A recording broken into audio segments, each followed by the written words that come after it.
Welcome back to Legal Lines. I'm Locke, Meredith, and I'm pleased to add to the show today Lieutenant James Collins. He is a recruiter for the Army National Guard. Again, thanks for coming on. Thank you for having us. Let's kind of continue where we left off with Jeff Mitchell. You're a recruiter. Yes, sir. What does that mean? This is my ministry. When the Lord called me to ministry as a chaplain, I was actually an enlisted recruiter. Had just been selected to make E8, and I was really struggling with the call of the Lord in my life. I was a bivocational pastor and had just been really struggling with what to do with my life and my career, and this opportunity came open for me to become a chaplain, so I took a pay cut and became a lieutenant. Here I am. I'm a lieutenant with 18 years in service, and when I tell people that, they look at me like, "Who did you make mad?" But that call was strong. But yes, sir, it was. It was. Well, tell the folks a little bit about yourself. I mean, how did you get into all this? Well, I was in college and ran out of money. My first year of college, actually, and was struggling with how to pay for school. And I had remembered the National Guard recruiter beating us up in high school, and so I dug out that guy's card and gave him a call and used the benefits that we had to pay for my college, and then, of course, later on went into seminary and used those same benefits to pay for seminary. And does the Army or the military pay for the seminary training? Yes, absolutely. Depending on your denomination, where you want to go to seminary, we have tuition assistance, which will cover $4,500 a year in tuition.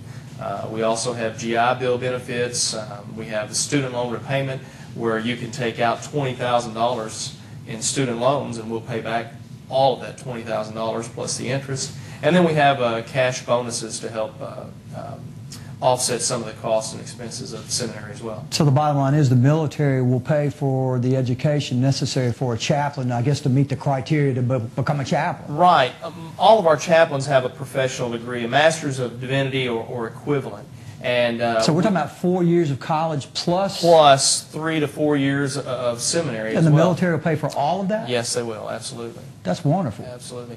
The seminary also, there's a conception out there among the general public that a person already has to be finished with seminary to be an officer and to be a chaplain. That's not necessarily the case. We can take people and bring them in while they're in seminary, pay for their seminary, make them a chaplain candidate. They can serve as a lieutenant and be a chaplain in training.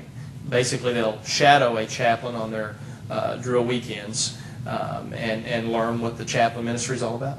Let's talk about, I guess, what the requirements are to become a chaplain.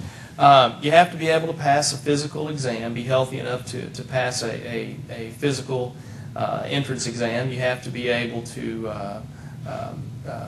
be in a seminary of some kind. Be accepted, I guess? Be accepted into a seminary, or be a seminary graduate, that's right. You have to be endorsed by an ecclesiastical endorsing agency. I guess a church? A lot of times it can be a church or a church group. I'm a Southern Baptist chaplain, and in that capacity I'm endorsed by the North American Mission Board of the Southern Baptist Convention. A denomination of some type will have to endorse you and say that you meet the requirements to be a chaplain. For their denomination. Right. Yes, how old do you have to be? If you've never been in the military service before, don't have any service at all, we usually start losing people around 40, 41, 42 without a waiver. And the reason for that is you can do 20 years in the National Guard and get a retirement, but the mandatory retirement age is around 60. So they want everybody to have that opportunity. That's why we have that age cutoff.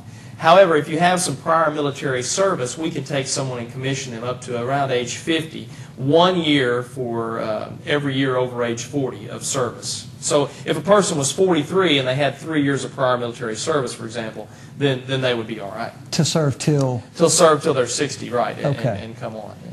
All right, so older folks, so if you've been in the military in any capacity before and you decide you want to become a chaplain and you're over 40, you can probably do it. Sure, right. If, however, you have no prior military service and you're over 40 and you want to become a chaplain, probably isn't going to happen. Probably is not going to happen. Okay, very interesting. Explain what else, as a chaplain, the benefits that are received when they join. Well, of course, all chaplains are officers, so there's a decent paycheck, not bad. All chaplains are eligible. I mean, what are the paychecks? I'm sure that's a concern for some folks. Sure. Starting out as a lieutenant, you'll probably make $450 for that 1 weekend a month's work, somewhere around in there.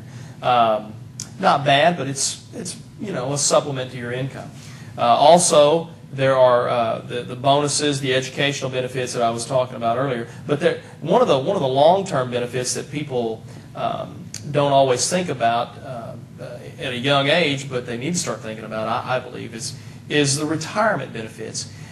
You can do 20 years in National Guard, and you can qualify for full medical for you and your spouse, and that's a big deal these days. Big, huge benefit right there. A lot of our chaplains are bivocational pastors in small churches, small towns, and when you look at that, the salary benefits that they get for being that pastor don't always include the health insurance, and they're paying for that on their own. When somebody turns 60, the premiums generally go through the roof. Now, do you have health insurance and life insurance benefits when you're in the reserves?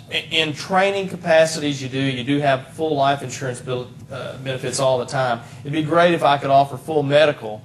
We don't quite have it that worked out, but there are some dental and some benefits that are available, yes. And so you do get the insurance. But you get that locked. As a retirement benefit. As a retirement benefit. How long do you have to be in? At least 20 years total service. Now, if somebody has some prior service, say they have 5 years prior service, they can do 15 years with us and put it together. And put it together, right. All right.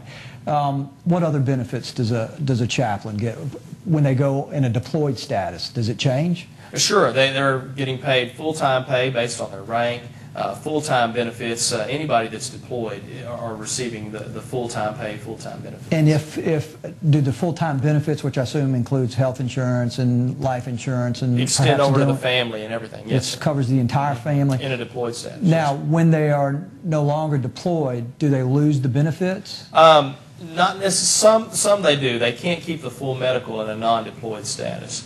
But again, it all builds toward that retirement. All right.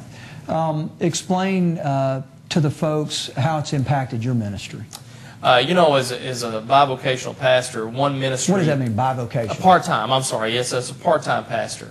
One ministry has enhanced the other. I look at the National Guard as a mission field in our backyard, a mission field of 300,000 soldiers. And one ministry has helped the other in a sense that I have National Guard soldiers who are attending my church, and my church is also ministering to National Guard soldiers who are in the field. So they're fitting hand in hand. Right. Yes, sir. Thank you very much for being on the show. Appreciate it. God bless you, all of y'all. This is Locke, Meredith Legal Lines. Thank you for being with us today.